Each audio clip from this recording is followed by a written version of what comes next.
காசாவாக மாறி வரும் மேற்கு கரை. ஒரே நாளில் பல்வேறு தாக்குதல்கள் நடத்தி பல உயிர்களை பறித்த இஸ்ரேல். பாலஸ்தீன மேற்கு கரையின் துல்கரீம் நகரத்திற்கு கிழக்கேயுள்ள நூர் ஷாம் அகதிகள் முகாமில் இஸ்ரேலிய ராணுவம் கொடூரமான தாக்குதலை நடத்தியுள்ளது.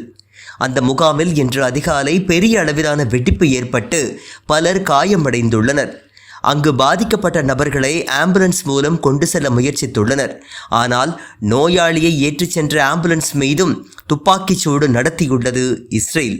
அதேபோல மேற்கு கரையில் இஸ்ரேலிய இராணுவத்தின் பாதுகாப்பு துணையோடு இஸ்ரேலிய குடியேறிகள் வாடி அல் மாத்வியில் உள்ள பாலஸ்தீனிய விவசாய நிலத்தில் புல்டோசரை பயன்படுத்தி பாதையை சட்டவிரோதமாக உருவாக்கி நிலத்தை ஆக்கிரமித்துள்ளனர்.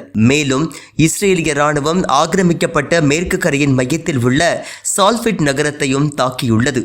அதேபோல மேற்கு கரை ராமல்லாவின் வடமேற்கேயுள்ள அல்ஜானியா கிராமத்தில் நடந்த தாக்குதலின் போது இஸ்ரேலிய இராணுவம் பாலஸ்தீனியர் ஒருவரை சுட்டுக் கொன்றதாக பாலஸ்தீனிய ஊடகங்கள் தெரிவித்துள்ளன. மேற்கு கரை நப்லஸின் தெற்கேயுள்ள பீட்டா நகரில் 18 வயது பாலஸ்தீனியர் ஒருவர் இஸ்ரேலிய படைகளால் சுடப்பட்டு காயமடைந்தார்.